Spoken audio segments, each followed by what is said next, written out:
नमस्कार, स्वागत है आपका हमारे चैनल पर। केंद्रीय एजेंसी ईडी की एक कार्यवाही से बौखलाए शिवसेना राज्यसभा सांसद संजय राउत और संजय राउत ने दी धमकी। आपको बता दें कि आज संजय राउत ने कहा कि जिन लोगों ने भी हमारे और महाराष्ट्र के खिलाफ जंग को छेड़ा है, हम उन लोगों को छोड़ने वाले नहीं हैं। ईडी, सीबीआई इन जैसी एजेंसियों के सामने हम डट कर खड़े रहेंगे और एक समय ऐसा आएगा कि आप लोगों को हमारे सामने, यानी कि आपको हमारे सामने घुटने झुकाने पड़ेंगे। जिस तरीके से अभी हालिया दिनों में संजय राउत की प्रॉपर्टी को सीज कर लिया गया है, जिसकी जो मात्रा है वो 11 करोड़ से ज्यादा की जो संपत्ति को सीज कर लिया गया है, उसके बाद संजय राउत के इसी तरीके के बयान कई बार देखने के लिए सामने आए हैं। वहीं दूसरी बड़ी खबर हम आपको बता दें कि संजय राउत को लेकर बीजेपी के नेता मोहित कंबोज ने किया है बड़ा खुलासा। संजय राउत ने लिए थे मोहित कंबोज से 25 लाख रुपए। अब दोनों मुद्दे हम आपको खुलकर बताते हैं कि किस तरीके से आज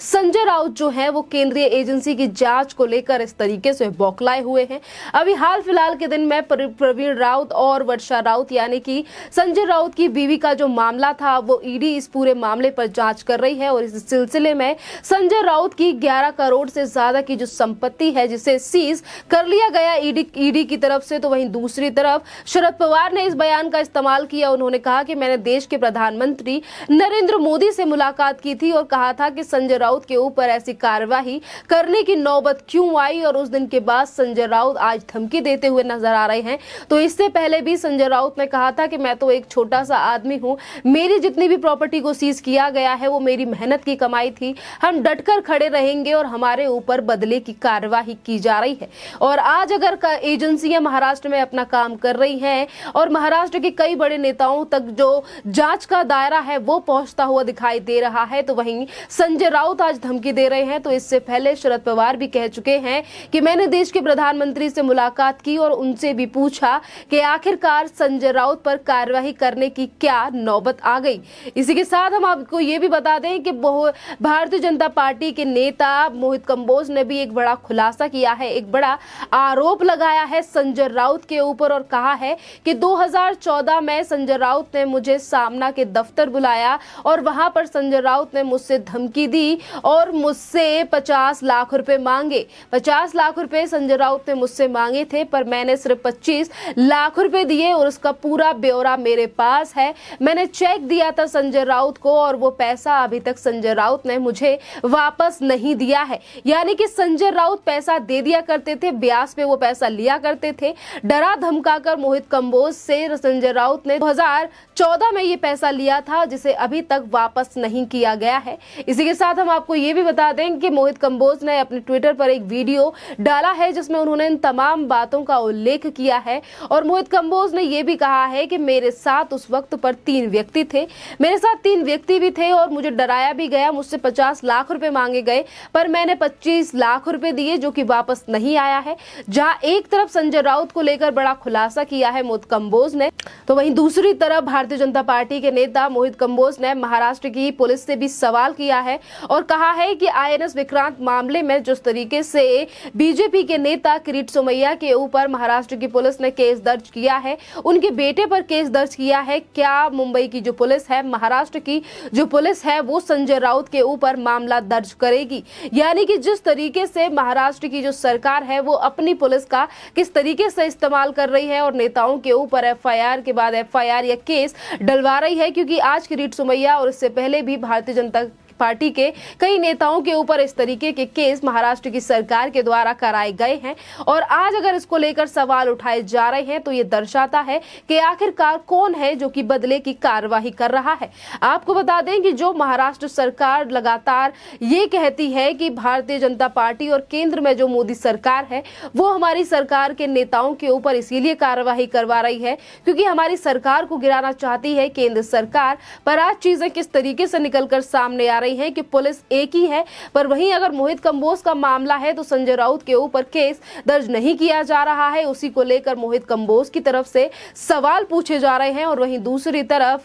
किरीट सोमैया और उनके बेटे पर भी मामला दर्ज कर लिया गया है आईएनएस विक्रांत मामले में, जिसको लेकर अभी भारतीय जनता पार्टी के जो नेता हैं वो इस कार्यवाही को लेकर भी कई बार सवाल उठा चुके हैं। इसी के साथ हम आपको ये भी बता दें कि केंद्रीय एजेंसियों का जो जांच का दायरा है वो महाराष्ट्र के बड़े नेताओं को लेकर अब लगातार बढ़ता हुआ नजर आ रहा है। चाहे फिर वो संजय राउत हो, संजय राउत की जिस तरीके से प्रॉपर्टी को सीज कर लिया गया और उसके बाद संजय राउत के इसी तरीके के बयान कई बार देखने के लिए मिले हैं और उसके बाद संजय राउत को फोन भी पहुंचा था शरद पवार यानी कि एनसीपी सुप्रीमो और सीएम उद्धव ठाकरे का भी जिस तरीके से करोड़ों की जो संपत्ति है वो एमबीए सरकार में जो बैठे हुए मंत्री हैं उनकी जब्त हो रही है, जिसको लेकर आज जनता जो है वो तमाम सवाल पूछ रही है महाराष्ट्र की सरकार से और सवाल पूछे जा रहे हैं संजय राउत से कि किस तरीके से वो धमकी दे रहे हैं। केंद्रीय एजेंसियों के ऊपर सवालिया निशान खड़े करने की कोशिश की जा रही है महाविकास अघाड़ी सरकार की तरफ से और ये पहली बार नहीं है कि सरकार का कोई नेता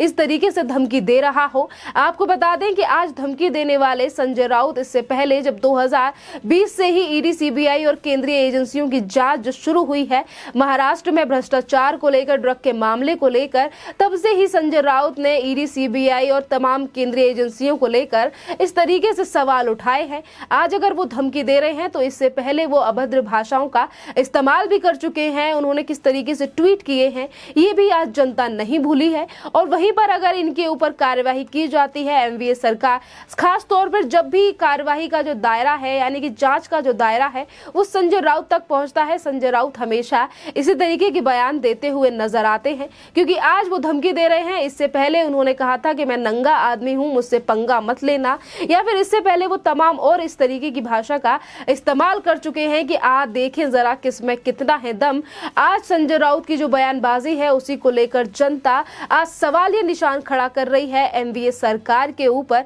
क्या ये सरकार जो है वो सिर्फ भ्रष्टाचार और घोटाले करने के लिए ही उद्धव ठाकरे ने बनाई थी? क्योंकि जिस तरीके से सरकार को 2.5 साल हो चुका है महाराष्ट्र में बने हुए और उसके बाद तमाम जो सवाल हैं, घोटाले हैं, वो महाराष्ट्र सरकार से निकलकर सामने आए हैं। चाहे फिर हम बीएमसी की बात करें, अनिल देशमुख की बात करें जो कि महाराष्ट्र के पूर्व गृह मंत्री रह चुके हैं, या फिर डिप्टी सीएम अजीत पवार जिनकी हालिया दिनों में ही करोड़ों की संपत्ति को जब्त किया गया है इनकम टैक्स डिपार्टमेंट की तरफ से। यानी कि केंद्रीय एजेंसियां अपनी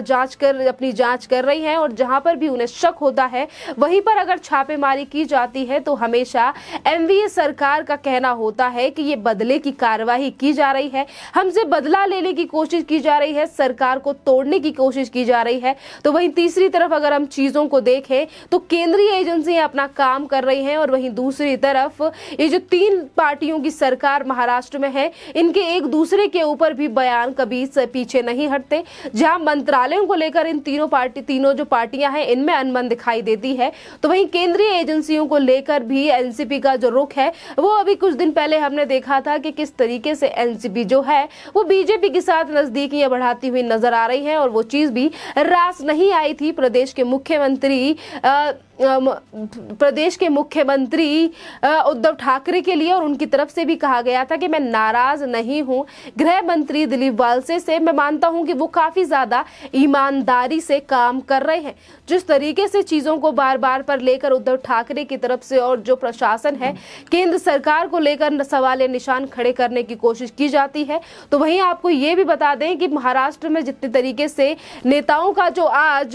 किस तरीके से भ्रष्टाचार में नाम लिप्त पाए जा रहे हैं। नवाब मलिक जो आए दिन भारतीय जनता पार्टी के नेताओं को लेकर बड़े खुलासे करते हुए नजर आते थे, आज उनकी मुश्किलें भी बढ़ती हुई नजर आ रही है। और वहीं अगर 100 करोड़ रुपए की घोटाले की बात करें जो कि महाराष्ट्र के पूर्व गृह मंत्री अनिल देशमुख का मामला है, वो उन्हें भी अब ईडी और सीबीआई की जांच उनके ऊपर बैठी हुई है और वो भी किस तरीके से अब सलाखों के पीछे हैं। इन सभी चीजों से पीछे हटकर सरकार की तरफ से हमेशा अपने नेताओं को बचाने की कोशिश की जाती है। जैसे कि नेता बिल्कुल जो ये महाविकास अघाड़ी सरकार में जितने भी लोग हैं, नेता हैं या फिर बड़े पद पे बैठे हुए जो लोग हैं, वो कितने ज्यादा उन्होंने कोई भ्रष्टाचार नहीं किया है। पर आज केंद्रीय एजेंसियां जो है वो महाराष्ट्र के कितने भी बड़े नेता हैं, अगर उनके पास अगर किसी भी तरीके का भ्रष्टाचार है तो उन तक पहुंच रही है केंद्रीय एजेंसियों की जांच। और यही बड़ा कारण है जिसकी वजह से महाविकास अघाड़ी सरकार के कई जो नेता हैं वो केंद्रीय एजेंसियों के ऊपर सवालिया निशान खड़े खड़े करते हुए नजर आते हैं, चाहे फिर वो एनसीपी सुप्रीमो शरद पवार हो, उद्धव ठाकरे हो या हो संजय राउत, क्योंकि कहीं ना कहीं नेताओं को डर सता रहा है। क्योंकि अगर ये जांच का दायरा आगे तक पहुंच सकता है तो काफी ऐसे राज हैं जो कि जांच एजेंसियां खोल सकती हैं, जिसमें बड़े बड़े नेता भी सलाखों के पीछे जा सकते हैं। खैर, इस टॉपिक पर आपका क्या कहना है, आप हमें कमेंट करके जरूर बताइए। धन्यवाद।